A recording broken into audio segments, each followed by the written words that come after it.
On the question, was Marcos a dictator? The answer, no. Marcos was a great Democrat.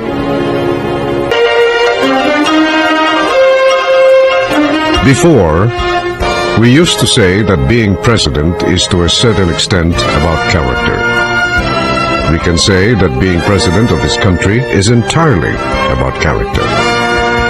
Government is choosing. Government is prioritizing. And during his watch, President Ferdinand Marcos cannot always be on the right. He must take up matters as a whole to make things perfect for the country, and not only for the foreign hands that have always been manipulating us. Marcos knew then that the international proponents of free trade did not conceal their underlying and motivating belief that the nation-state is obsolete and the whole world must be transformed into a global village, where a nation's economic sovereignty is surrendered to those who run the International Monetary Fund, the World Bank, and the World Trade Organization. With his wife Imelda by his side, Ferdinand proved to be a dynamic, innovative, and forward-looking leader with self-sufficiency for the country as his immediate goal. He laid down the foundations of the nation's economic infrastructure by building more and better national roads, bridges, public edifices, which he later dubbed as concrete monuments to progress. In order to make Ferdinand's dream house a home, Imelda reflected, what makes a home? Love. And what is love made real? Beauty. What was the beautiful tradition, values, art that we had as a people? So Imelda built the Cultural Center of the Philippines to be a monument to the Filipino spirit, to give standard, to give identity, because there was a crisis of identity for Filipinos. This was followed by the Folk Arts Theater, the Institute of Arts in Makiling, the Philippine International Convention Center. As time passed, they forgot how Marcos tried to control the prices of oil and other commodities, and struggled to put up industrial projects that could have given more jobs and lifted the nation's economy. Imelda had to face the trial of the century in New York, charged with stealing $43 billion from the coffers of the government, when the nation's budget for 20 years of Marcos' rule reached up to only $32 billion. Simple arithmetic.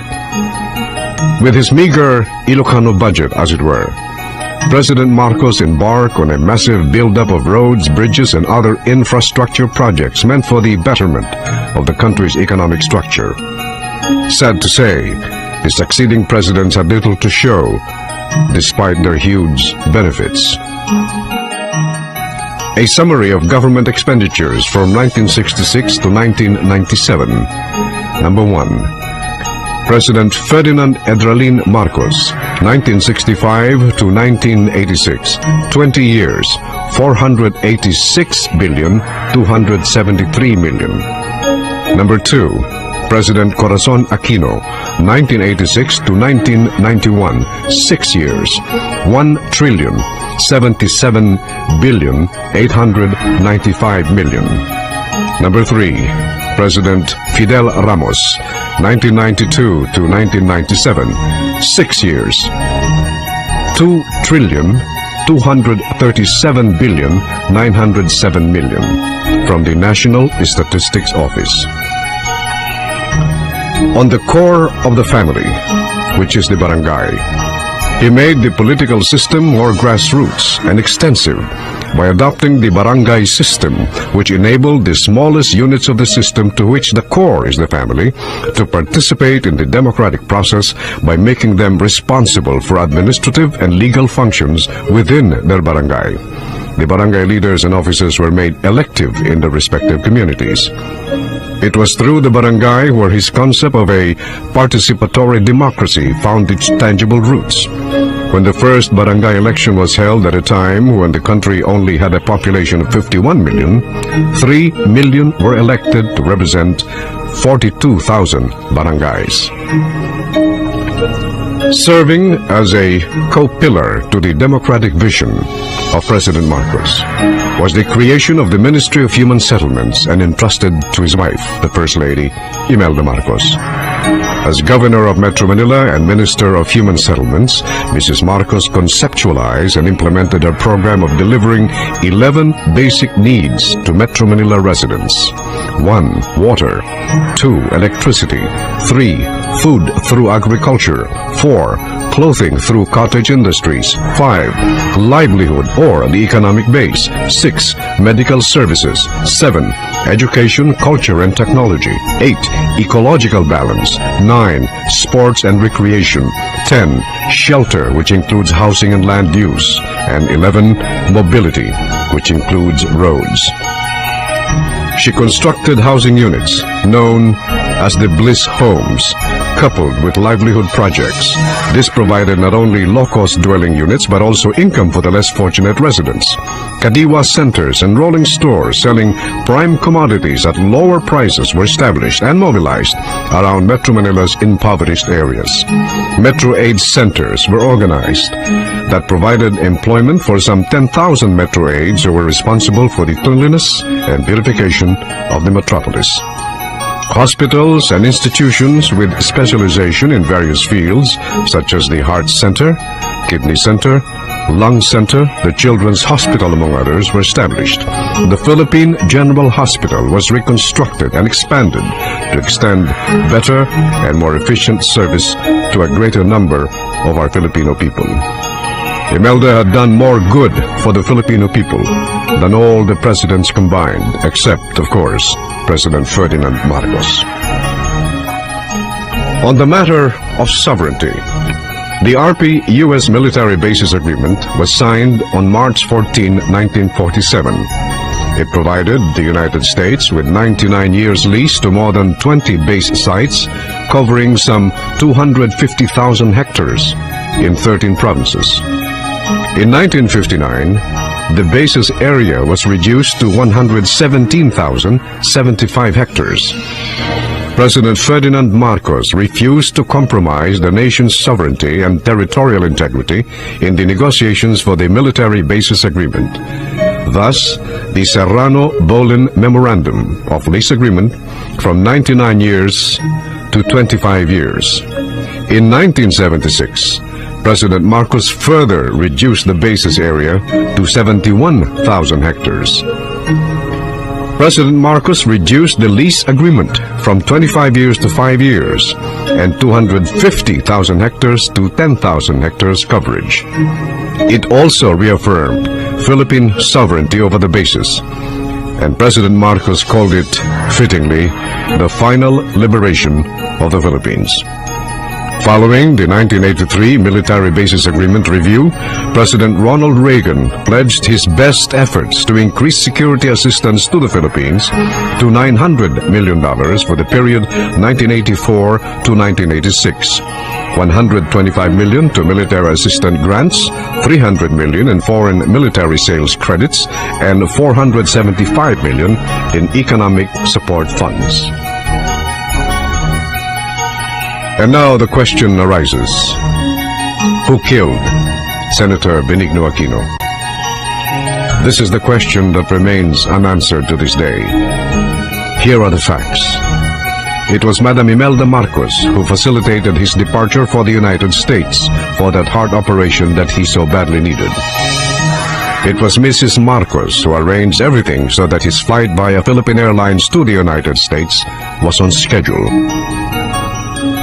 Upon learning of his desire to come home reached President Marcos, it was again Mrs. Marcos who was sent to the United States to ask him to delay his flight home due to an intelligence report that some people wanted to do him harm.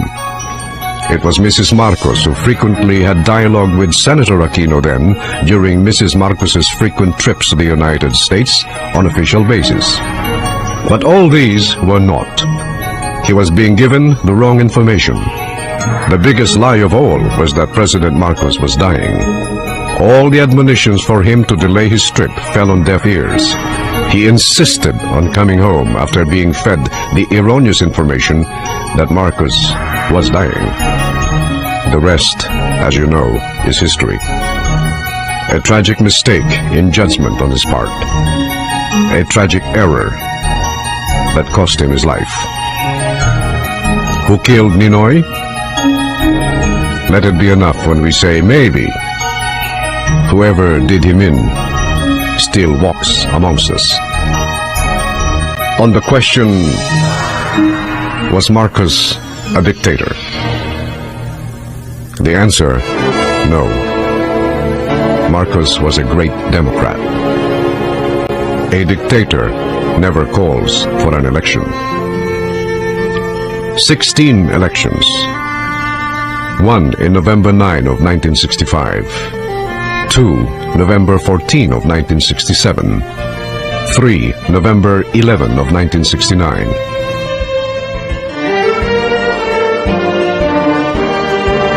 4 November 10 of 1970. 5 November 9, 1971. 6 April 7, 1978. April 27, 1978. 8 May 7, 1979. 9 May 27, 1979. 10 January 30, 1980. 11 June 16, 1981.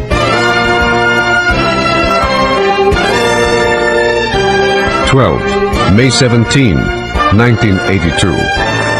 13 June 17, 1982. 14 May 14, 1984. 15 February 7 of 1986. Marcos, the only Philippine president re-elected 4 times. Cory Aquino stole the presidency of 1986. Ferdinand Marcos was the duly elected president of that snap elections of that year.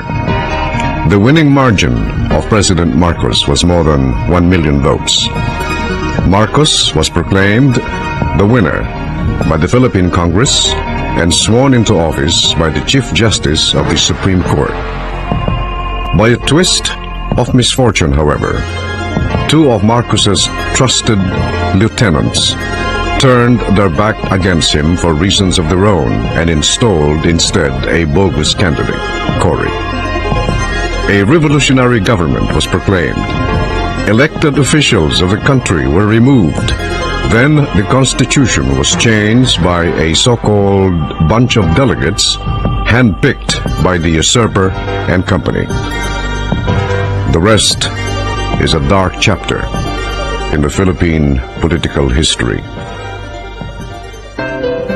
We probably have the most beautiful cultural heritage in Malakas and Maganda.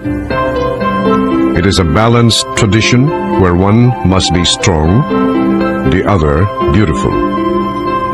One provides the house and the other provides the heart that makes it a home. Thus, Ferdinand and Imelda epitomizes the cultural partnership that is akin to Malakas and Maganda. Legend has it that both souls came from one bamboo split in the middle to signify the importance of each other. Nowhere in the cultural history of any nation mirrors this idea of love and partnership than in this country, the Philippines. And finally, I quote Madam Imelda Romualdez Marcos. The only things that you keep are those you give away.